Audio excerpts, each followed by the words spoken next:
क्या पुरुष का रेप नहीं हो सकता?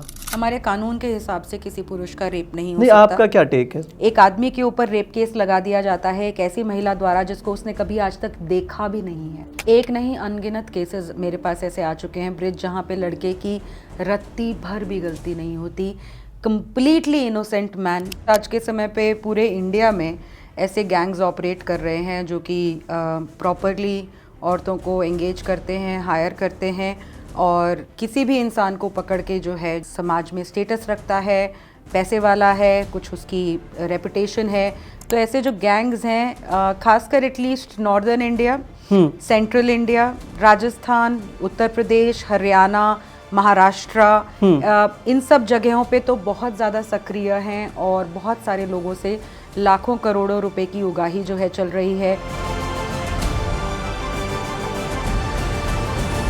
रेप से घिनौना कुछ भी नहीं है। पीड़ित को सालों साल लग जाते हैं सदमे से बाहर आने में, दरिंदे शरीर नोचते हैं, लेकिन सबसे ज़्यादा जख्मी आत्मा होती है।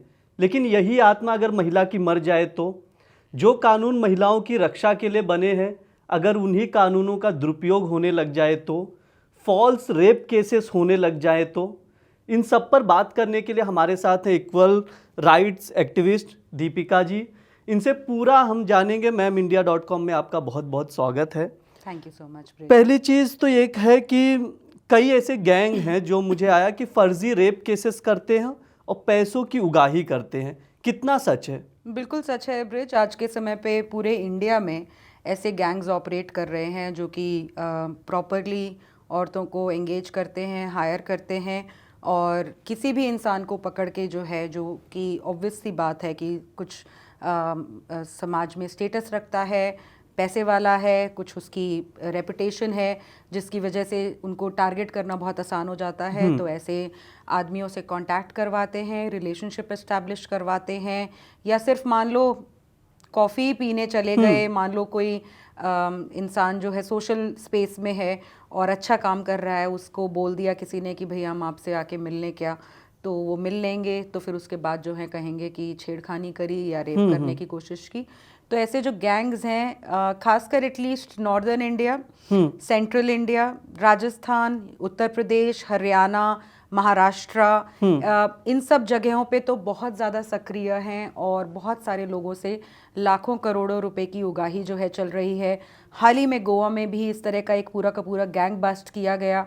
बल्कि ये तो गैंग इतना ज़्यादा डेंजरस था कि इस केस में एक गुजरात के बिजनेसमैन ने सुसाइड तक कर लिया था और उस सुसाइड होने के बाद केसेस रजिस्टर होने के बावजूद इस गैंग ने जो है गोवा में उसके बाद भी 3-4 लोगों को जो है ट्रैप किया और अब जो है वो सलाखों के पीछे हैं। तो बहुत सारे गैंग्स ऑपरेट कर रहे हैं। एक जबलपुर का केस था, 27 साल की महिला जो 6 लोगों पर अलग अलग पुरुषों पर केस करती है रेप केसेस का, वो क्या मसला था? मैं उस महिला का नाम भी ले सकती हूँ ब्रिज आज के समय पे, क्योंकि वो महिला जो है एक्सटॉर्शन के केस में अक्यूज्ड है। नाम क्या था? सोनिया केसवानी इस लड़की का नाम है। ये 5-6 जो है रेप के केसेस कर चुकी है। हर केस में उसका एक ही कहना होता है कि शादी का झांसा देकर इस आदमी ने मेरा रेप किया, और इस टाइम पे उसके ऊपर एक्सटॉर्शन का केस रजिस्टर्ड है, वो भगौड़ी हुई है। जबलपुर पुलिस ने उसके ऊपर इनाम भी रखा हुआ है और जो है उसके बहुत सारे विक्टिम से मैं मिली जिनके ऊपर उसने झूठे रेप केस किए हुए थे। और जो एक्सटॉर्शन केस उसके ऊपर हुआ उसमें जो है मध्य प्रदेश हाई कोर्ट ने उसकी बेल, एंटिसिपेटरी बेल भी जो है कैंसिल करी हुई थी।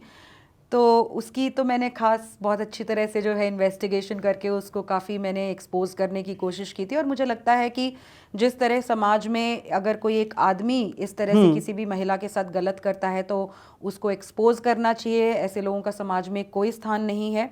उसी तरह अगर कोई महिला इस तरह कानूनों का दुरुपयोग करती है तो मुझे लगता है कि जो एक वो प्रोटेक्शन दी जाती है कि भैया महिला है तो उसका नाम ना उजागर हो, मुझे नहीं लगता महिलाओं को ऐसी कोई प्रोटेक्शन देनी चाहिए अगर वो कानून के साथ खिलवाड़ करती हैं।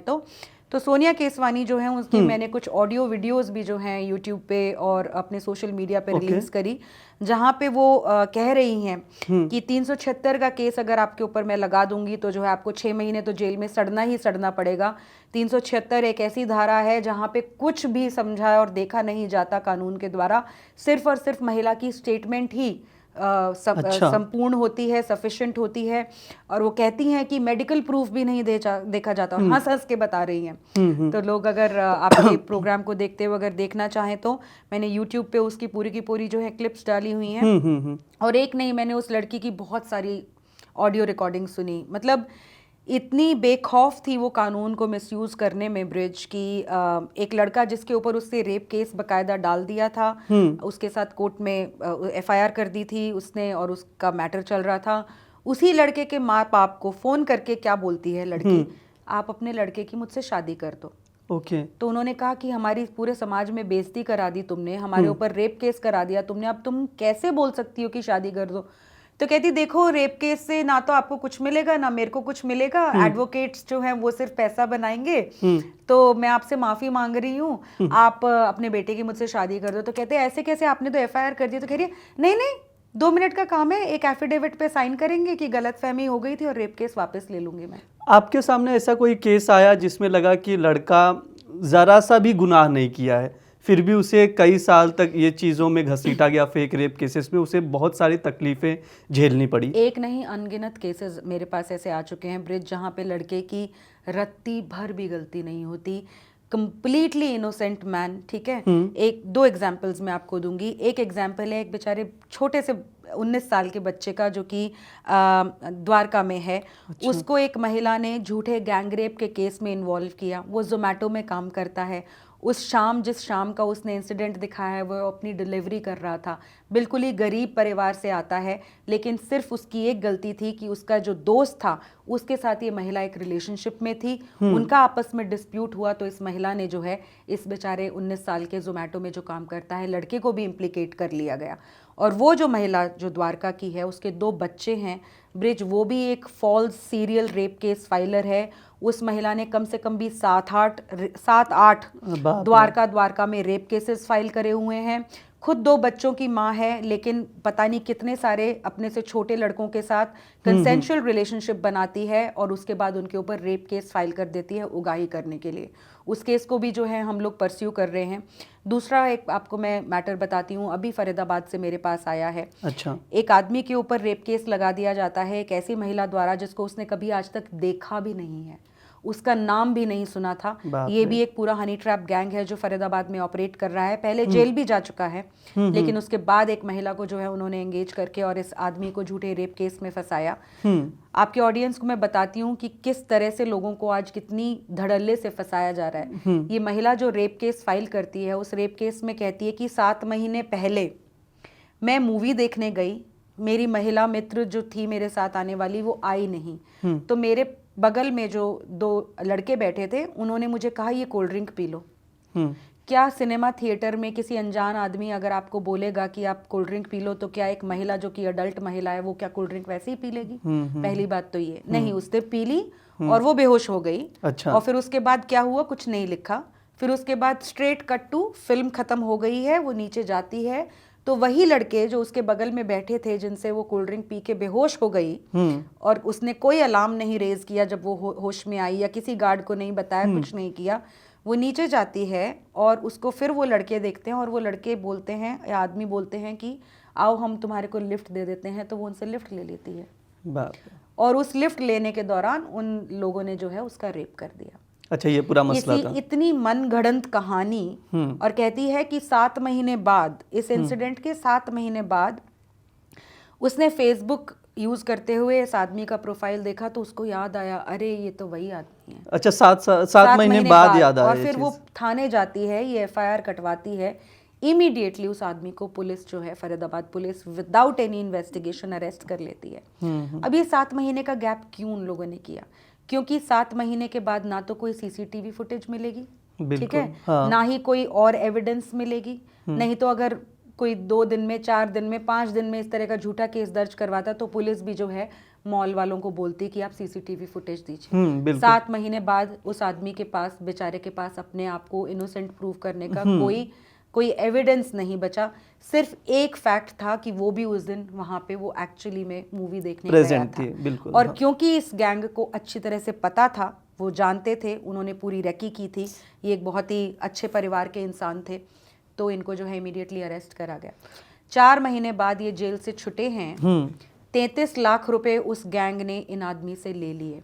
और बाप उसके रे। बाद ये महिला एफिडेविट पे लिखकर बोलती है कि मेरे को तो गलत फहमी हो गई थी और मैं जो है ये रेप केस जो है नहीं परस्यू करना चाहती हूँ।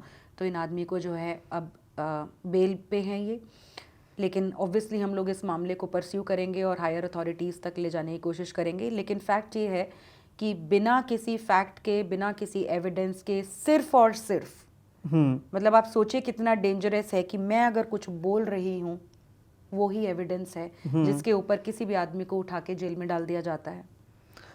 मैं एक चीज़ पूछूंगा दीपिका जी, आप इतना आवाज़ उठा रहे हैं लोगों के लिए, मेंस के लिए, पुरुषों के लिए। एक चीज़ है कि कभी मतलब ऑब्वियसली आप अगर वुमेन के अगेंस्ट जा रहे हैं या फेवर में जा रहे हैं, लेकिन पुरुषों के लिए आवाज़ उठा रहे हैं जी। तो कभी ऐसा नहीं लगा कि आपको किसी चीज़ के लिए महिला विरोधी जैसी चीज़ें अपोजिशन में प्रतिक्रियाएं मिली? होता है ब्रिज, बहुत बार होता है। सोशल मीडिया पे मुझे बहुत गालियाँ सुनने को मिलती हैं बहुत सारे केसेस में कि आप तो बिल्कुल महिला विरोधी हैं। लेकिन मेरे को इन सब चीज़ों से अब बहुत ज़्यादा फ़र्क नहीं पड़ता। मैंने बहुत सारी महिलाओं की भी मदद करी है। बहुत सारी महिलाएं या लड़कियां मेरे पास आती हैं मदद मांगने के लिए, मैं उनकी भी मदद करने की कोशिश करती हूँ। लेकिन जाहिर सी बात है कि मेरी कोई इतनी बड़ी कोई टीम नहीं है, अकेले बिल्कुल, काम करती हूँ। तो इतने सारे केसेस मैं नहीं देख सकती और काश कि इतनी ही शिद्दत से कोई महिलाओं के लिए भी काम करता तो मैं बहुत खुश होती। लेकिन मेरे पास कोई महिला अगर केस लेकर आती है तो मैं जो कुछ एक्टिविस्ट को जानती हूँ उनको टैग कर देती हूँ। या महिलाओं के लिए तो देखिए बहुत सारे प्लेटफॉर्म्स हैं। आप NCW को बोल सकते हैं, आप स्टेट कमीशन फॉर वुमेन को बोल सकते हैं, आप लोकल पुलिस को टैग कर सकते हैं और महिलाओं की मदद के लिए सारी की सारी अथॉरिटीज़ और ऑर्गेनाइजेशंस हैं। लेकिन पुरुषों की मदद करने के लिए ऐसा कोई प्लेटफॉर्म नहीं है, इसीलिए हम पुरुष आयोग या मेंस कमीशन की भी बात करते हैं। एक्चुअली मैं भी उसी चीज़ पे पूछा था, इसमें क्या है, मतलब क्या डिमांड है? देखिए मैं पहले वाले क्वेश्चन को थोड़ा सा कंप्लीट करती हूँ कि अगर किसी इंसान को ये लगता है कि महिलाएं जो गलत कर रही हैं उसके खिलाफ आवाज़ नहीं उठानी चाहिए, तो वो महिलाएं जो है मेरे को पक्का महिला विरोधी बोल सकती हैं। क्योंकि मैं गलत महिलाओं के आवाज़ खिलाफ ज़रूर आवाज़ उठाती हूँ, उठाती थी और उठाती रहूँगी। क्योंकि मेरा सिंपल सा ये एक पर्सपेक्टिव है कि क्राइम जो है उसका कोई जेंडर नहीं होता। अगर पुरुषों ने कुछ गलत किया है, कोई क्राइम किए हैं, उनको बाकायदा सज़ा मिलनी चाहिए। लेकिन अगर महिला कोई क्राइम करती है तो उसको भी उतनी ही सज़ा मिलनी चाहिए।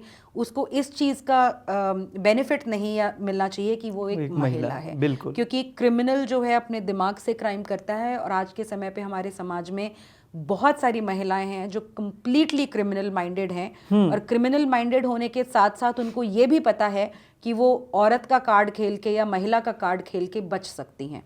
तो मेरी कोशिश जो है, मेरी जो जद्दोजहद है वो यही है कि हमारा जो क्राइम का पनिशमेंट का जो पूरा का पूरा सिस्टम है वो जेंडर एग्नोस्टिक होना चाहिए, जेंडर के बेसिस पे नहीं होना चाहिए। जो गलत करे उसको सज़ा दो और जो सही हो उसको सज़ा ना दो, बस। महिला सशक्तिकरण के दौर है, तो आपको कहाँ से ये ख्याल आया या कोई इंसिडेंट हुआ फैमिली में कि आप पुरुषों के लिए खड़े हुए? मेरे को पुरुषों के लिए न्याय की आवाज़ उठाते हुए लगभग अब 11 साल हो गए हैं। 2012 में मेरी ये जर्नी शुरू हुई थी।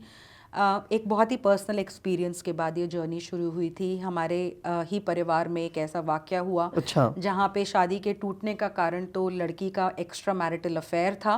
लेकिन जब इस एक्स्ट्रा मैरिटल अफेयर को के बारे में सबको पता चल गया तो उसके बाद जो है उन्होंने गलत इल्ज़ाम जो है डाउरी के, डोमेस्टिक वायलेंस के लगा दिए।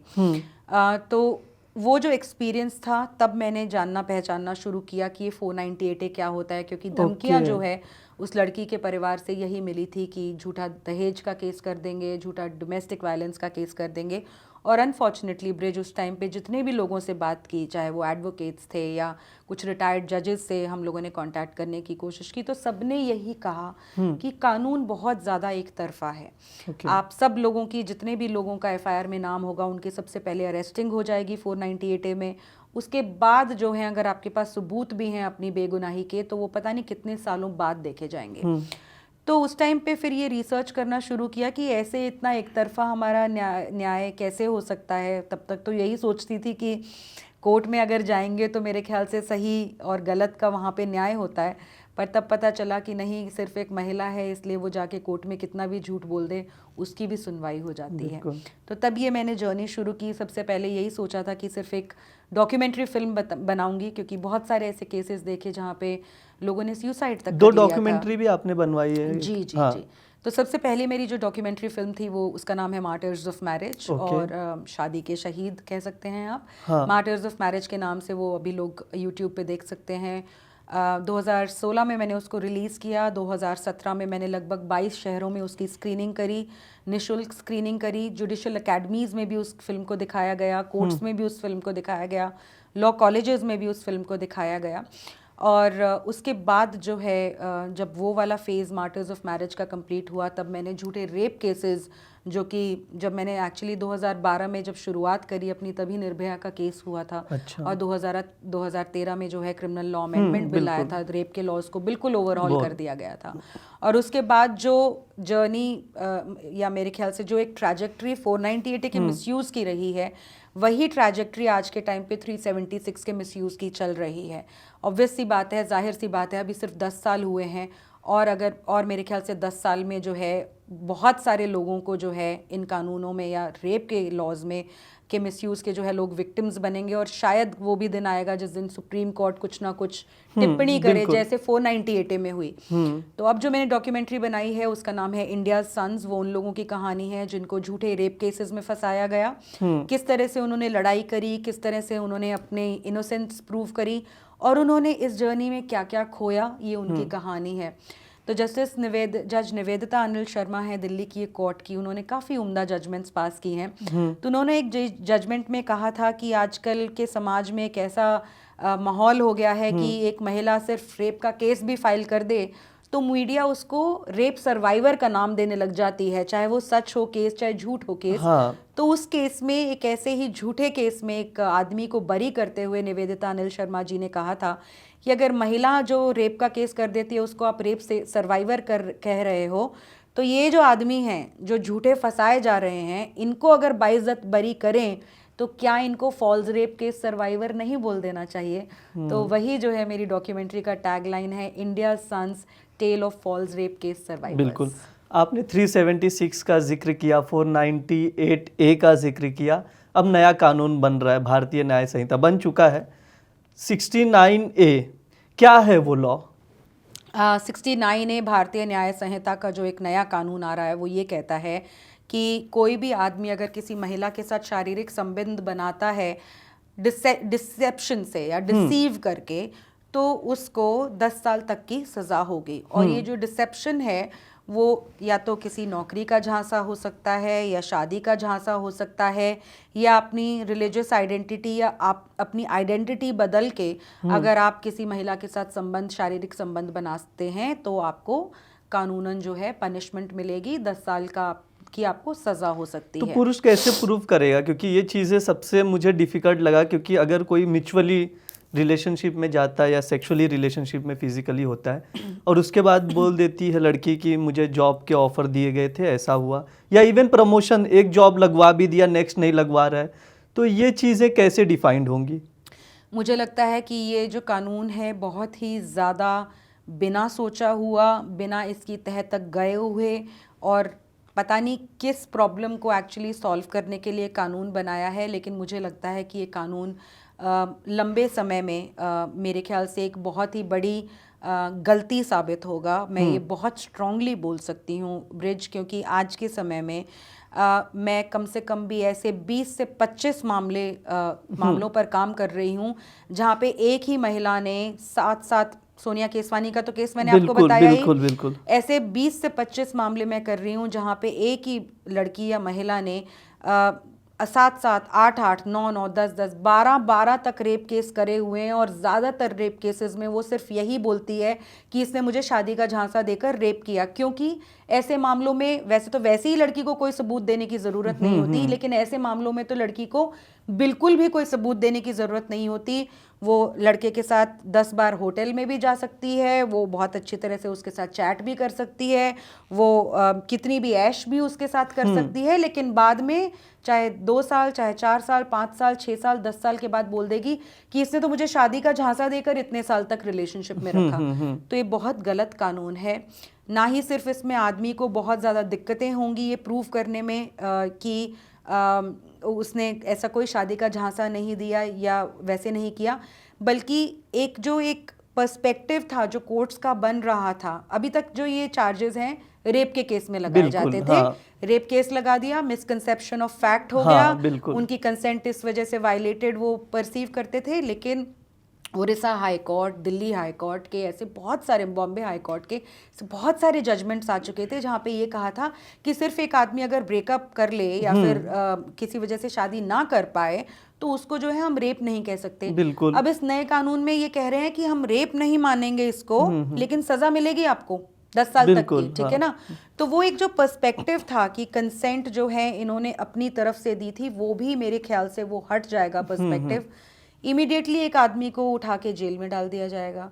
6 महीने, 8 महीने, 10 महीने, 1 साल, 2 साल से पहले इन केसेस में जो है बेल नहीं मिलती, बहुत मुश्किल होता है। अब थोड़ा बहुत जो है कोर्ट लीनियंट हुई थी, एंटिसिपेटरी बेल लोगों को देना शुरू किया था।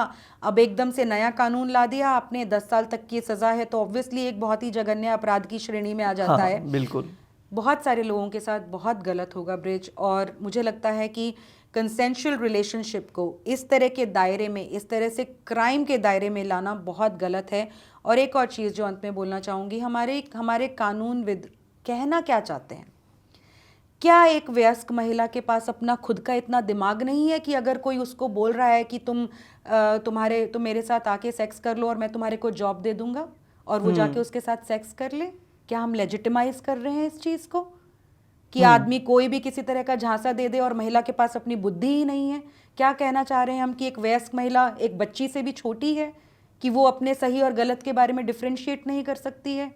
मतलब कहाँ जा रहा है हमारा समाज? एक जगह पे हम कह रहे हैं कि महिलाएं तो एम्पावर्ड हैं, अपना सोच सकती हैं, आदमियों की तरह आगे बढ़ सकती हैं, और दूसरी जगह आप ये कह रहे हो कि किसी भी महिला को कोई भी आदमी बेवकूफ़ बना के उसके साथ रिलेशनशिप एस्टैब्लिश कर सकता है। बिल्कुल, मतलब दो इतने डायबॉलिकल पॉइंट्स हैं ये, बट वही है कि लोग बोलने से बचते हैं, क्योंकि आज के समय पे आप महिलाओं के लिए कुछ भी नहीं बोल सकते, लोग डरते हैं कुछ भी बोलने के लिए। एक चीज़ थी, आप भी महिला ही हैं तो एक और चीज़ बताती हूँ। अभी रिसेंटली सूरत लिट फेस्टिवल में थी, तो मैं वहाँ पे एक बहुत ही जुझारू से एडवोकेट आए हुए थे, जो एक समय में सरकार में भी रहे हुए हैं। तो मैंने उनको बताया कि सर मैं इस तरह के केसेस कर रही हूँ, जहाँ पे एक ही महिला ने 10-10 रेप केसेस कर रहे हुए हैं। तो कहते मुझे कि आप बड़ा अच्छा काम कर रही हैं, लेकिन मुझे लगता नहीं है कि कोई सुनवाई होगी, ऐसे हज़ारों केसेस मेरे पास पंजाब से हैं। अच्छा, ओके। तो सबको पता है कि क्या हो रहा है। हाँ, क्या वजह है, क्यों मतलब फेक रेप केसेस इतने क्यों बढ़ रहे? क्योंकि इलाहाबाद हाई कोर्ट ने भी कई दफ़ा ये चीज़ें कह चुके हैं, जिसके वजह से असली जो सच में रेप केसेस है वो निगलेक्ट हो जा रहे हैं। जी बिल्कुल, ये सही बात है। यही 498 के साथ हुआ था ब्रिज, और यही 376 के साथ हो रहा है। जब भी आप कानून को इतना ज़्यादा स्ट्रिक्ट बना देते हैं, जब भी आप, और ऑब्वियस सी बात है कि इंटेंट दुरुस्त रहती है। हमारे जो लॉ मेकर्स हैं वो इन कानूनों को इसलिए बनाते हैं ताकि महिलाएं जिनके साथ गलत होता है उनको न्याय मिल सके, और वो बहुत सही चीज़ है।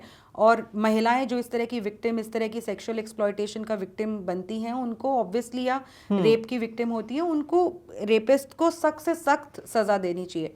लेकिन अब कंसेंशुअल रिलेशनशिप को आप रेप की श्रेणी में नहीं ला सकते हैं, ठीक है? आप 3-3, 4-4 साल, 5-5 साल एक सहमति से किसी के साथ रहती हैं, उसके बाद ये कह देती हैं कि शादी का झांसा देके रेप किया।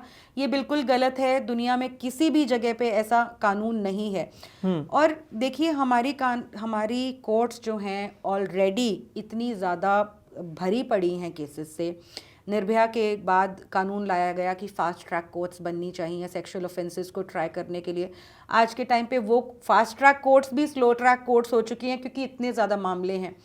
इस तरह के जो केसेस हैं ना ही हमारे सिस्टम को बहुत ज़्यादा क्लॉग करते हैं, बल्कि डेंजरस हैं उन औरतों के लिए जो एक्चुअल में इन केसेस की विक्टिम बनती हैं। क्योंकि सिस्टम तो वही है, स्ट्रेंथ ऑफ ऑफिसर्स भी वही है, पुलिस में जो लोग हैं वो भी वही हैं, उनकी एक लिमिटेड नंबर्स हैं, हमारी कोर्ट्स के भी एक लिमिटेड नंबर्स हैं। अगर इन कोर्ट्स में आप झूठे केसेस इतने ज़्यादा दर्ज कर दोगे तो सही केसेस को सुनने की आज के टाइम पे इलाहाबाद हाई कोर्ट में आप देख लीजिए, हर रोज़ इतनी सारी बेल एप्लीकेशंस आती हैं और कोर्ट को जो है एंटिसिपेटरी बेल देनी पड़ रही है क्योंकि इतने ज़्यादा फर्जी मामले कोर्ट में आ रहे हैं। बिल्कुल तो गलत है कानूनों का इस तरह से यूज़ होना कि आप उसको उगाही का ज़रिया बना दो। और सबसे बड़ी बात जो फॉल्स रेप केसेस के बढ़ने की है ब्रिज, वो ये है कि पैसों को जल्दी से कमाने का एक बहुत ही सरल तरीका बन गया। अब आपको कोई चोरी नहीं करनी है, कोई डकैती नहीं करनी है, मैंने आपको बताया। हाँ, बिल्कुल 33 लाख आप एक किसी आदमी को डरा के धमका के इस तरह झूठे केस में फंसा के अगर आप ले सकते हैं तो बताओ किसी चोर को कहीं पे चोरी करने की क्या जरूरत है। ठीक है ना, बिल्कुल इतने सारे केसेस हैं जहाँ पे पता नहीं लाखों करोड़। मेरी इंडिया सन्स डॉक्यूमेंट्री में मैंने राजस्थान का एक केस पूरा का पूरा जो है दिखाया है जहाँ पे स्पेशल ऑपरेशंस ग्रुप वहाँ का था। उन्होंने 2016 में एक ऐसा गैंग, एक नहीं बहुत सारे ऐसे गैंग बस्ट किए जहाँ पे पुलिस वाले भी मिले हुए थे, हाई कोर्ट के लॉयर्स भी मिले हुए थे, जर्नलिस्ट भी मिले हुए थे।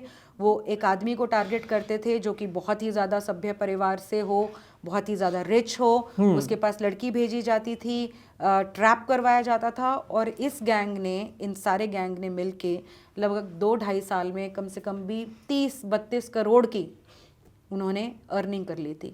तो सोचिए आप कितना आसान है। एक चीज़ था कि आईपीसी का सेक्शन 376 कहता है कि एक पुरुष द्वारा ही स्त्री का रेप हो सकता है, तो क्या पुरुष का रेप नहीं हो सकता? हमारे कानून के हिसाब से किसी पुरुष का रेप नहीं हो नहीं, सकता। आपका क्या टेक है? नहीं हो सकता है।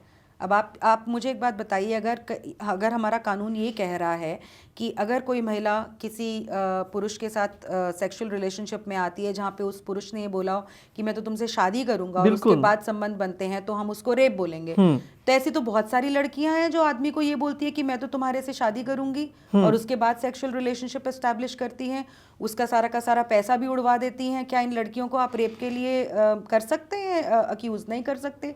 क्या इन लड़कियों के आप चोरी चकारी का केस लगा सकते हैं? नहीं लगा सकते। सहमति में करा हुआ कोई भी चीज़ जो है वो क्राइम नहीं हो सकता, ना ही आदमी के से लिए हो सकता और ना ही महिला के लिए हो सकता। तो कानून का जो ये डबल स्टैंडर्ड्स हैं, मुझे लगता है कि एक प्रोग्रेसिव सोसाइटी का बिल्कुल भी मिरर नहीं हो सकते हैं। हमारे कानून में बहुत ज़्यादा बदलाव की ज़रूरत है। और रेप तो चलिए एक सेक्सुअल अग्रेशन का हम लोग क्राइम समझते हैं ब्रिज, जहाँ पे पावर का भी फैक्टर होता है। और एक ऑब्वियसली बात है कि एक पुरुष में एक महिला से ज़्यादा फिजिकल पावर होती है, वो ओवर पावर कर सकते हैं। हालांकि कंसेंट जो है सिर्फ पावर का फैक्टर नहीं होती है, बहुत सारी चीज़ों का फैक्टर होती है। लेकिन रेप तो चलिए बहुत ऊपर की बात है किसी आदमी की पीड़ा समझने के लिए। बेसिक डोमेस्टिक वायलेंस, हाँ, marital cruelty, stalking, sexual abuse, sexual harassment, sexual accosting, किसी भी कानून में जो भी हमारे जेंडर बेस्ड प्रोविजंस हैं, आदमी को विक्टिम नहीं मानते हैं। ऐसे केसेस आते हैं। अभी कल मेरे पास एक केस आया है जिसमें एक लड़की है, वो अपने मामा की जो है फ़ोटोज़ उन्होंने मुझे भेजी हैं कि उनके मामा को उनकी वाइफ जो है कितनी बुरी तरह से पीटती हैं, लहूलुहान वो हो रखे हैं। ठीक है, और लेकिन वो जानती हूँ मैं कि अगर वो पुलिस स्टेशन जाके अपनी वाइफ के खिलाफ केस करने की कोशिश भी करेंगे तो पुलिस उनकी सुनवाई नहीं करेगी। डोमेस्टिक वायलेंस का केस, 498A का केस, 354, 376, किसी भी कानून में जो है आदमी को विक्टिम नहीं समझा जाता है। आज के समय पे इतने सारे आदमी जो हैं जो घुट के ज़िंदगी जी रहे हैं, डोमेस्टिक वायलेंस के शिकार हैं अपने घरों के अंदर ही। लेकिन जब भी वो कभी कोशिश भी करते हैं कि अपनी वाइफ के खिलाफ किसी तरह की कंप्लेंट करें तो उनको डिस्करेज कर दिया जाता है ये कह के कि आप कंप्लेंट करोगे तो आपकी तो कंप्लेंट किसी FIR में कन्वर्ट भी नहीं होगी क्योंकि हमारे पास कोई कानून नहीं है।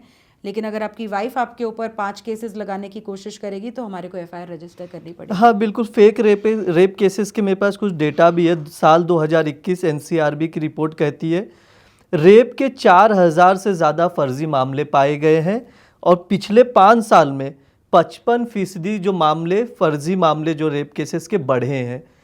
इस कंडीशन में आप किस तरह से देखते हैं कि मतलब जिस हिसाब से सिचुएशंस है, क्या लॉ में चेंजेस आने चाहिए जिससे ये इक्वालिटी स्टैब्लिश हो सके?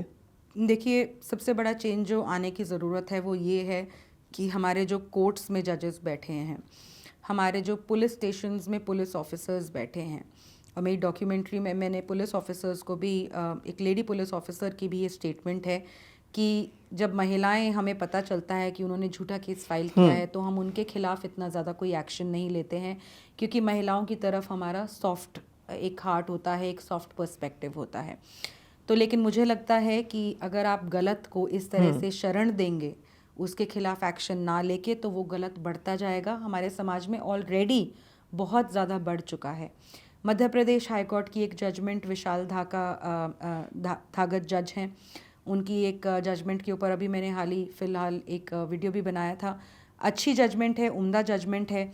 उसमें एक ऐसा केस है जिसमें एक महिला 3 रेप केस फाइल कर चुकी है, वही कह के कि इसने शादी का झांसा देकर मुझे रेप किया। हाँ। एक दिल्ली में रेप केस फाइल कर चुकी है, उस आदमी से शादी भी कर ली उसने, लेकिन उसके बाद दोबारा से उसके ऊपर रेप केस कर दिया। फिर उसके बाद भोपाल में जाके वो रेप केस करती है, वही शादी का झांसा देकर रेप करने का एलिगेशन लगा के। फिर एक जबलपुर में रेप केस फाइल करती है। तो जबलपुर में जिस आदमी के खिलाफ उसने रेप केस फाइल किया, वो हाई कोर्ट गया और हाई कोर्ट ने उस केस को क्वॉश कर दिया। जस्टिस विशाल जी जो हैं, उन्होंने कहा कि ये महिला लगती है कि आदतन है इस तरह के केसेस फाइल करने की, बिल्कुल मोडस ऑपरेंडी है इसकी इस तरह के केसेस फाइल करने की, कि फेसबुक से मिलती है, फिर संबंध बनाती है, फिर उसके बाद रेप केस फाइल कर देती है। जस्टिस विशाल जी ने एक एक्सेप्शनल जो मेरे ख्याल से एक मैं कहूँगी स्टेप लिया उन्होंने, ये भी स्टेप लिया उन्होंने कि उन्होंने जबलपुर पुलिस को, या मेरे ख्याल से एमपी पुलिस को डायरेक्ट किया कि इस महिला का नाम IUCJS में रजिस्टर किया जाए। अच्छा। ताकि आगे से ये इस तरह के कोई केसेस लगाए तो पुलिस को पहले से पता चल जाए कि ये आदतन इस तरह से केसेस फाइल करती है। लेकिन अब ये देखिए, अगर इसी मामले में कुछ 2-3 महिलाएं मिलके जाती कि ये आदमी जो है किसी ऑर्गेनाइजेशन में काम करता है और बहुत सारी महिलाओं के साथ सेक्सुअल एक्सप्लॉयटेशन कर चुका है, तो जज क्या करते? इमीडिएटली सो मोटो कॉग्निजेंस लेते, उस आदमी के ऊपर FIR रजिस्टर करने के लिए बोलते, उस आदमी की अरेस्टिंग होती और उसको बेल भी नहीं मिलती। लेकिन यहाँ पे जस्टिस ने ये कॉग्निजेंस लेने के बावजूद कि ये कानूनों का महिला दुरुपयोग कर रही है, कोई भी पनिशमेंट उस महिला को नहीं दी। क्या ये न्याय है? तो जब तक हमारे जजेस, जब तक हमारा सिस्टम जो है वो खुद ही फॉल्स केसेस के खिलाफ जो है उस चीज़ को सीरियसली नहीं लेगा, उसको as a crime against somebody नहीं लेगा, crime against a human being, human rights violation की तरह नहीं देखेगा, मुझे लगता है तब तक बदलाव नहीं आएगा। मेंटल स्टेटस कैसा रह जाता है?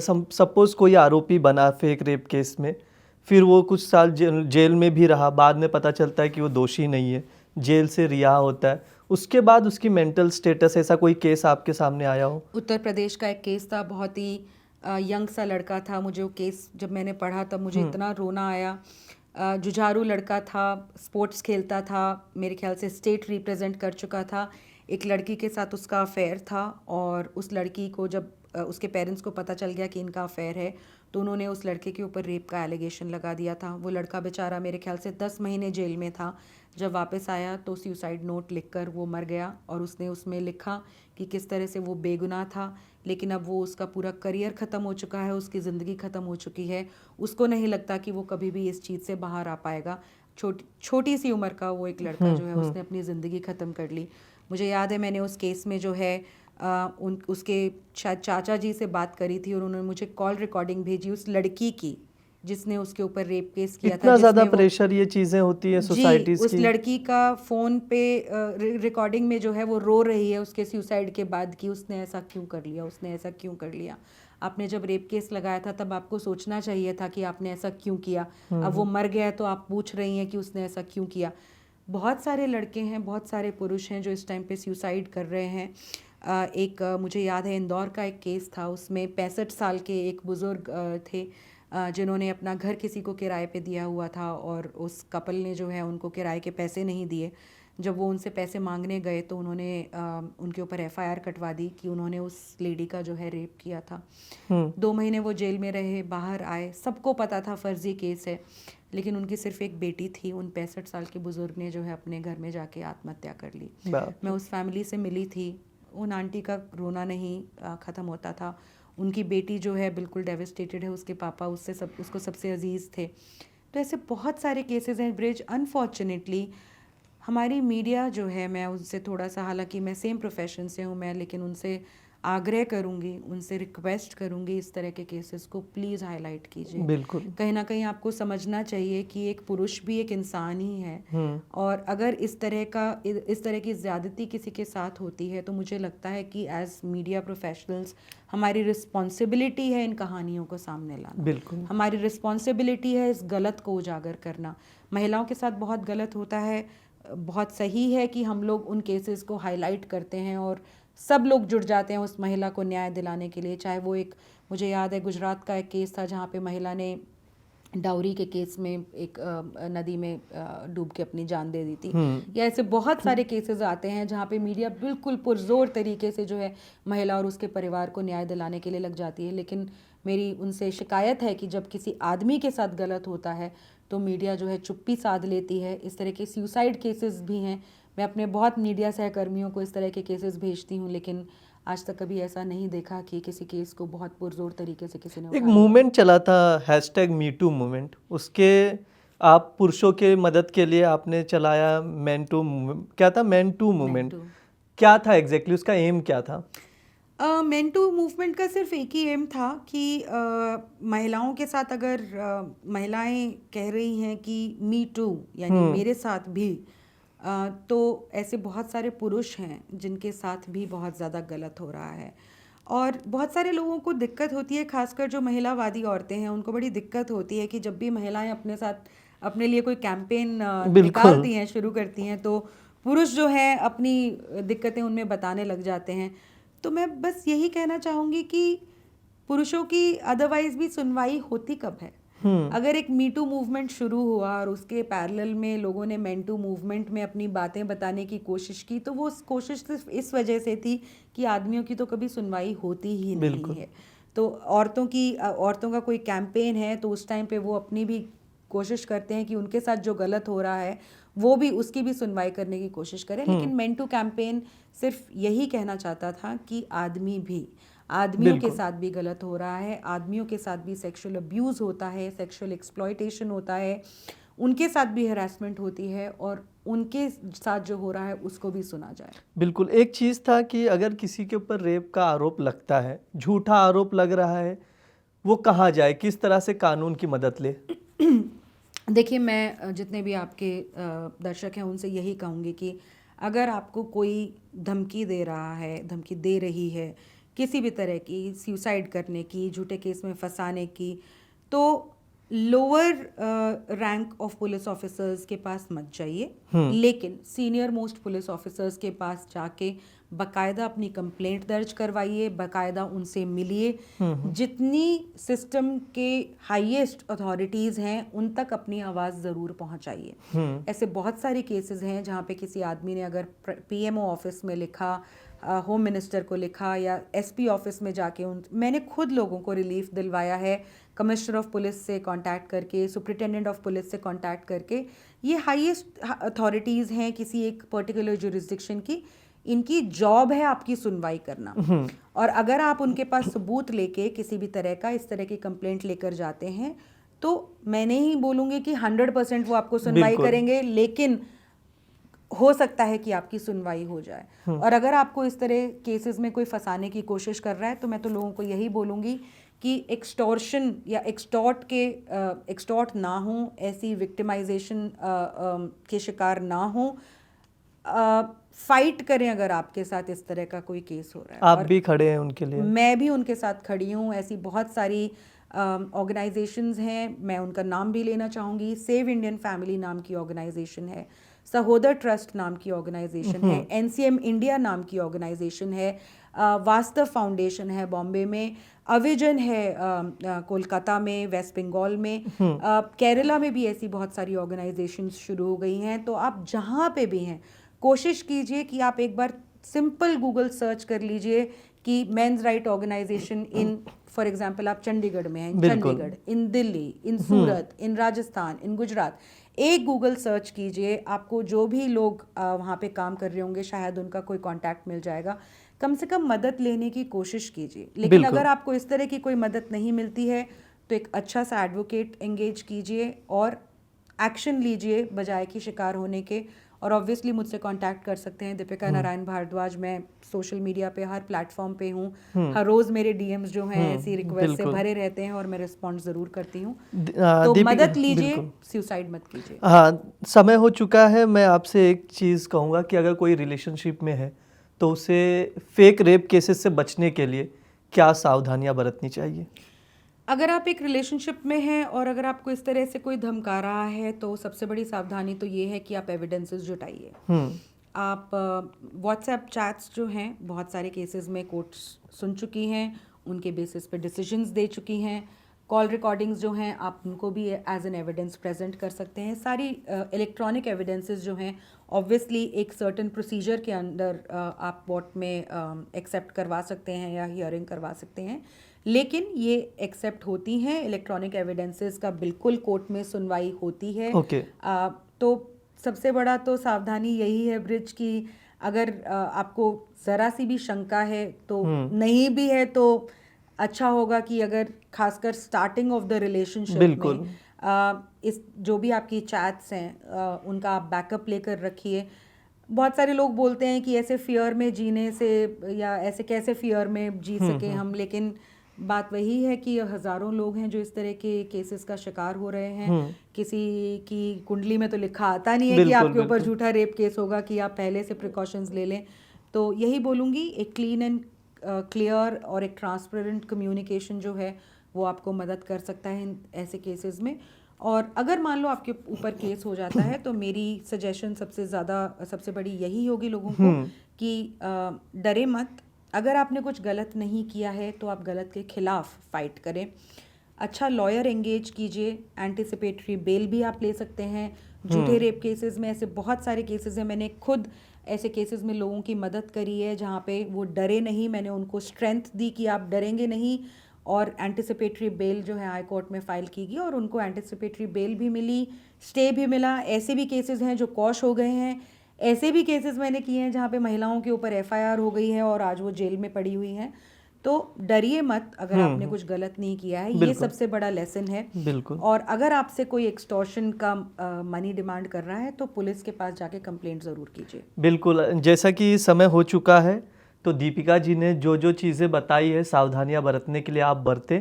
आप भी अपने जो हमारा india.com है यूट्यूब चैनल, उसके कमेंट बॉक्स में आप अपने सजेशंस दे सकते हैं, आप अपने सवाल रख सकते हैं, उसका भी जवाब हम लेने की कोशिश करेंगे। मैम, india.com से बात करने के लिए बहुत बहुत धन्यवाद। Thank you so much.